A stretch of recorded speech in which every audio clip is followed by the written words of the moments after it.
Welcome to villagebarberstories.com. பூஜாவின் அனுபவம் முதலாம் மூவின். என் பெயர் ரவி. எல்லோரையும் போல ஒரு சாதாரண பையன்.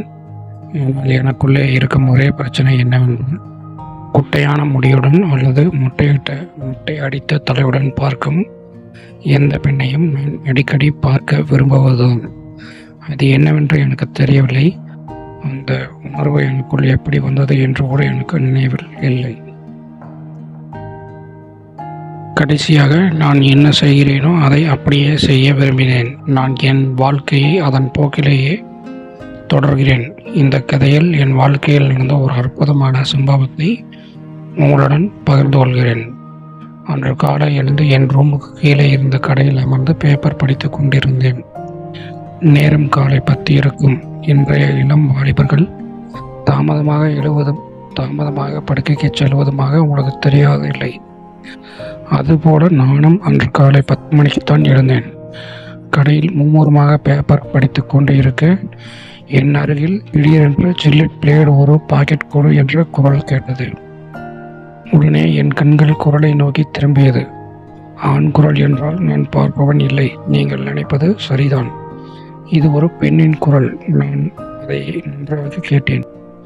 யார் என்று பார்த்தால் அது பூஜா. நான் பூஜாவை பார்த்து கொண்டே இருந்தேன். உங்களுக்கு பூஜாவை பற்றி கொஞ்சம் சொல்கிறேன். நான் படிப்பு முடித்துவிட்டு சிட்டியில் ரூம் எடுத்து தங்கி கம்ப்யூட்டர் ட்ரைனிங் போய்கொண்டு இருக்கிறேன். பூஜாவும் நான் இருக்கும் அதே வீதியில் உள்ள ஒரு பெண்கள் விடுதியில் தங்கி இருக்கிறாள். அவளும் நான் படிக்கும் அதே கம்ப்யூட்டர் சென்டரில் பயிற்சிக்காக வருவாள். முதலில் நான் பூஜாவுடன் அதிகம் பேசியதில்லை. கம்ப்யூட்டர் சென்டர் போகும்போதும் வரும்போதும் பார்த்து கொள்வேன். ஆனால் பேசியதில்லை. ஒரு நாள் பூஜாவே என்னிடம் வந்து ஒரு நோட் புக் வேண்டும் என்று கேட்டாள். அன்றிலிருந்து மெல்ல மெல்ல எங்கள் அறிமுகம் பழக்கமாகி இருவரும் ஒன்றாக வகுப்புக்கு செல்லும் அளவுக்கு பழகினோம்.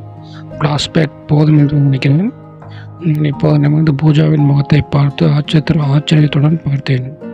அவள் வாயில் பேஸ்ட் அப்படியே இருந்தது. பிளேடு பாக்கெட்டை எடுத்துக்கொண்டு கடையிலிருந்து இறங்கிய பூஜா என்னை பார்த்தாள்.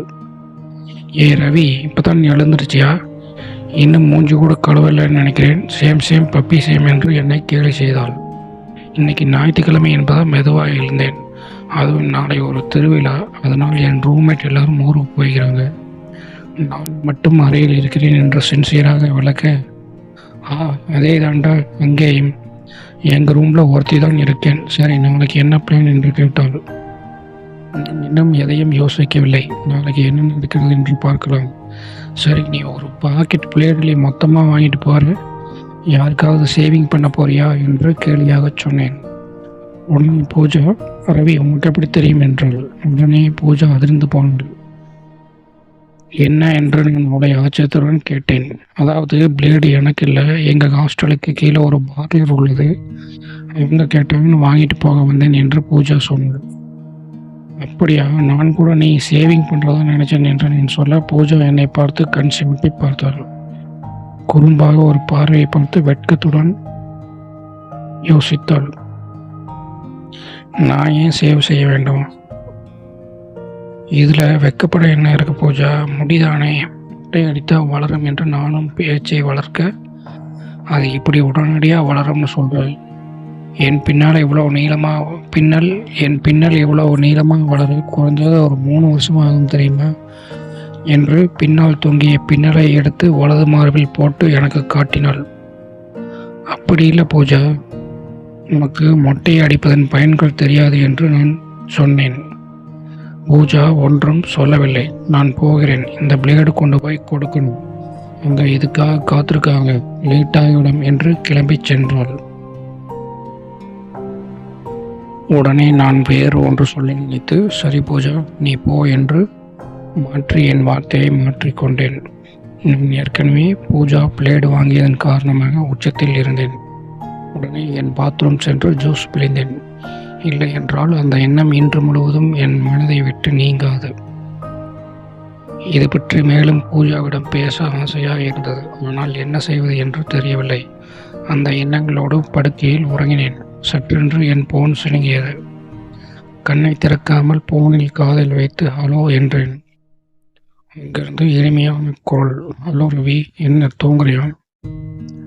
எனக்கு தூக்கம் கலைந்தது. நான் எப்படி ஆரம்பிக்கலாம் என்று நினைக்கும்போது பூஜாவை எனக்கு கால் செய்தது. எனக்கு சந்தோஷமாக இருந்தது. இப்படி நடக்குமா என்று யோசித்தேன். உற்சாகத்தில் வா என்று கத்தினேன். உடனே பூஜா, ஏய் என்ன நடந்தது ரவி, நீ ஏன் கத்துற என்றாள். அவளுக்கு நான் என்ன சொல்வதென்று புரியவில்லை. பார்க்காமல் சுவரில் எடுத்து விட்டேன். அதனால் வழியில் கத்தினேன். சரி சொல்லு, நீ எதுக்கு கால் பண்ண? ஏய் தனியா இருக்க எனக்கு போர் அடிக்குது ரவி, அதான் கால் பண்ணேன் என்றாள். நேரம் பார்த்தால் மதியம் 2 இருக்கும். சரி பூஜா, சாப்பிட்டாச்சா? இன்னும் இல்லை ரவி, பார்லரில் இருந்து வந்து குளிப்பதற்கு நேரமாகிவிட்டது என்றாள். அதுவரை சேவையை பற்றி எனக்கு நினைவில் இல்லை. பூஜாவின் வார்த்தையில் எனக்கு மீண்டும் நினைவை ஊட்டியது. உடனே சேவை பற்றி கேட்டால் காலை கட் பண்ணிவிட்டாள் என்று எண்ணியவன், ஐயோ போய் சாப்பிடு பூஜா, பிறகு பேசலாம் என்றேன். எனக்கு இந்த ஹாஸ்டலில் சாப்பிட்றதுல இஷ்டம் இல்லை. என்னோட க்ளோஸ் ஃப்ரெண்ட்ஸ் எல்லோரும் வீட்டுக்கு போயிட்டாங்க, யாரும் இல்லை, அதனால் சாப்பிடக்கூட மனம் இல்லை. நீ சாப்பிட்டாச்சா என்று கேட்டாள். நான் ஒரு சிறு புன்னகையை தந்துவிட்டு உன்னிடம் பேசிவிட்டு அறைக்கு வந்து ஏதோ யோசித்து கொண்டே தூங்கிவிட்டேன். நானும் இன்னைக்கு எங்கே போய் சாப்பிடலாம்னு யோசிச்சுக்கிறேன் என்றேன். ஐயோ தூங்கிட்டியா சார், என்ன சாப்பிடலாம்னு யோசிக்கிறேங்க. எனக்கு எதுவும் ஐடியா இல்லை பூஜா. சரி ரவி, அப்போது நாம் வெளியே போய் பிரியாணி சாப்பிடலாமா என்று பூஜா கேட்டதும் ஒரு முறை லாட்டரி அடித்தது போல உணர்ந்தேன். சரி வா பூஜா, போகலாம். நான் உன்னை ஹாஸ்டலுக்கு வரட்டுமா, இல்லை நீ இங்கே வருவியா? நானே உன் ரூம் பக்கம் வரேன், நீ முகம் கழுவி சீக்கிரமா வா என்றாள் பூஜா. 10 நிமிடங்களில் நான் கீழே வந்தேன். பூஜா ஏற்கனவே கீழே எனக்காக காத்திருந்தாள். அதன் பின் பிரியாணி சாப்பிட்டுவிட்டு 1 மணி நேரத்தில் அங்கிருந்த பூங்காவை அடைந்தோம். பூஜா, பூங்காவில் சிறிது நேரம் உட்காரலாம் என்று கேட்டாள். பூஜா ஏதோ பேசிக்கொண்டிருக்கும் போதே வார்த்தைகளுக்கு நடுவில், இன்னைக்கு என்ன நடந்தது தெரியுமா என்றாள். எனக்கு பிளேடுகளும் சேவர்களும் நினைவில் இல்லை. அதனால் உடனே அவளிடம் என்னாச்சு என்று பதட்டமாக கேட்டேன். ரவி, என்னுடைய ஜடை எவ்வளோ நீளம் இருக்க வேணும்னு நீ நினைக்கிற? இன்னைக்கு நடந்ததை நினைச்சா எனக்கு ஒரு மாதிரி இருக்கு. அவள் என்ன சொல்கிறாள் என்று எனக்கு ஒன்றும் புரியவில்லை. ஐயோ பூஜா, ஆரம்பத்திலிருந்து சொல்லு, நீ எனக்கு சொல்றது புரியல என்று நான் சொல்ல, உண்மையில் என்ன நடந்தது என்று இனி பூஜாவின் பார்வையில் இந்த கதை போகும். எங்கள் ஹாஸ்டலுக்கு கீழே இருக்கிற பியூட்டி பார்லர் எனக்கு ரொம்ப க்ளோஸ் ஆனதால் அந்த பார்லரில் பகலில் உட்கார்ந்து வெட்டி அரட்டி அடிப்பேன். ஆனால் நேற்றிரவு நானும் அந்த அக்காவும் மட்டும்தான் இருந்தோம்.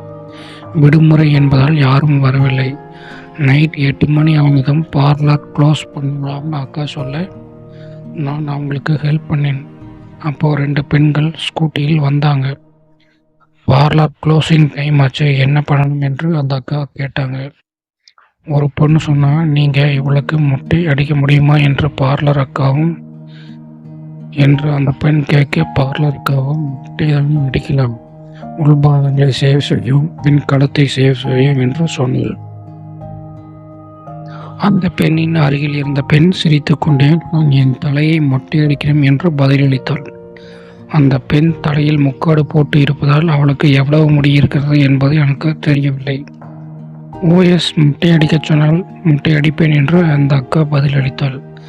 அந்த பெண் இப்போது வேண்டாம், நாளைக்கு காலையில் 9 மணிக்கு மேல் வருவோம், அதற்குள் தயாராக என்றாள்.